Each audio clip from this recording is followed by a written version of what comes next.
What if you could learn the history of black people that they never taught you in school? Well, now you can.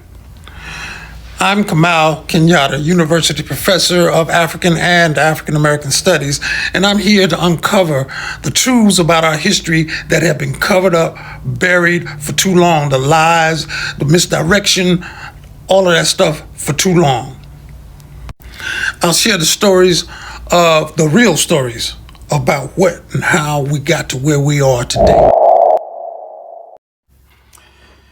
And we're here for the first session of African World Studies 101 with Professor KAMAU Kenyatta. I'd like to welcome everyone. Thank you for the comments, and we're going to get right into it. But first, I would like to offer a caveat, and that caveat or warning is this. A lot of what many of you will hear, depending on your or where you are in your development and understanding of African world studies, is going to sound like hearing for the first time that there is no Santa Claus. And if you grew up believing in Santa Claus, you will understand. I myself grew up with it, and I bought it hook, line, and sinker. I believed it so much that I thought I saw the trail of the sleigh the next morning when I got up. And one day I'm at school, and one of my friends and I are talking, and I'm talking about what I got for Christmas, what Santa Claus bought me. And one of my friends says, "You still believe in Santa Claus?" And I said, "Of course I do." And he said, "There ain't no Santa Claus, man. That's your mother and your father and your grandparents and so forth." And I was like, I never heard of that before. I didn't believe it. I was shocked and hurt. I went home, asked my grandmother about it, and she said, "Well, I guess we're going to have to tell him the truth. Yeah, there is no Santa Claus. There's no such thing as Santa Claus." And from that day forward, no one ever could convince me that there's a Santa Claus, and no one could convince you, if you believed that growing up, that there was no Santa Claus.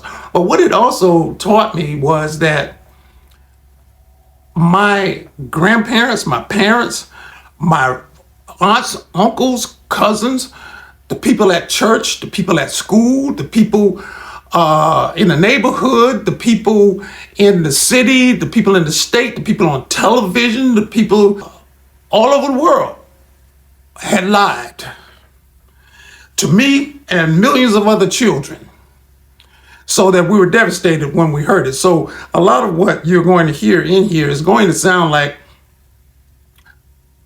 hearing that there is no Santa Claus. And so with that, let's get into it. I'll turn my phone around so that you can see my computer screen. I posted a question the other day about, and I asked the question, what is the number one problem facing African people? And several of you gave responses in the comments. Some said we need more education, we need more unity, we don't have enough trust, we need more jobs, more money, more laws, and so forth. And those answers were good answers. The problem is they didn't answer the question. They are actually symptoms of the problem. And so when we look at a problem, we must ask, what is the problem and what are the symptoms of the problem? Because then we'll know the difference between a symptom and a problem. Because if you address a symptom of a problem, you don't actually solve that problem. You only create more symptoms.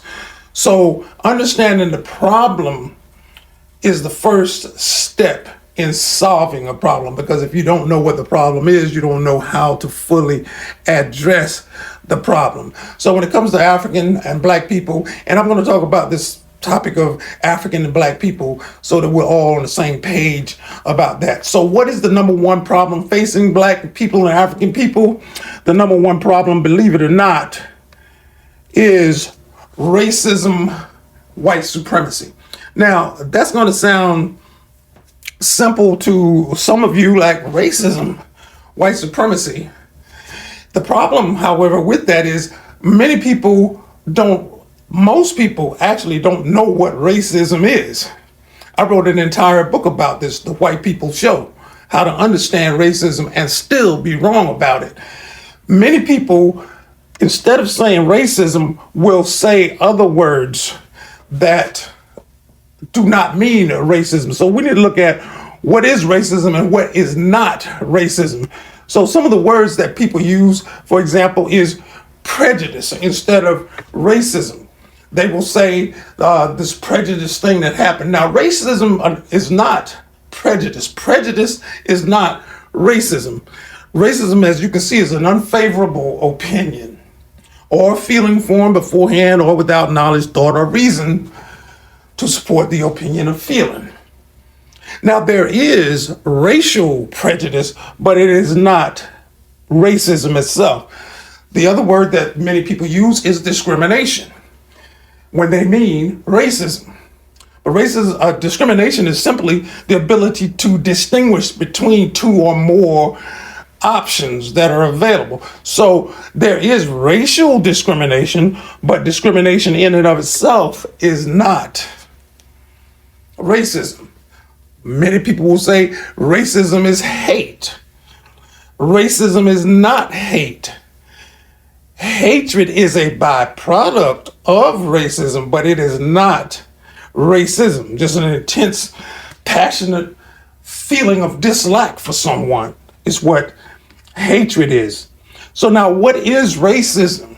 Simply stated, racism is the belief or doctrine that one or one's group is superior to others based solely on skin color.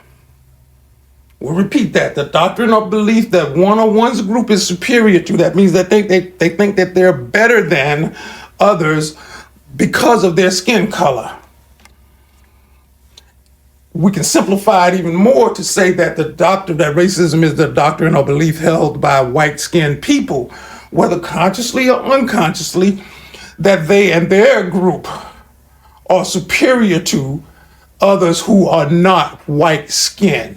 Now, I want you to ponder this question, this definition over the next day or so. Look it up in the dictionary. See what you find. Because when you hear most people talking about racism, they have no idea what they're talking about. They're talking about something else and getting in arguments over the wrong things. You want to embed this definition into your mind so that you will not face that. So now I have an assignment for you, and you can find that assignment on my website, ProfKenyatta.com, under the resources tab on the menu. The assignment is to read this article that I have posted there, written by Senegalese scholar Sheikh Anta Diop, which deals with the origins of humanity and where the races come from. It's a very, very important article.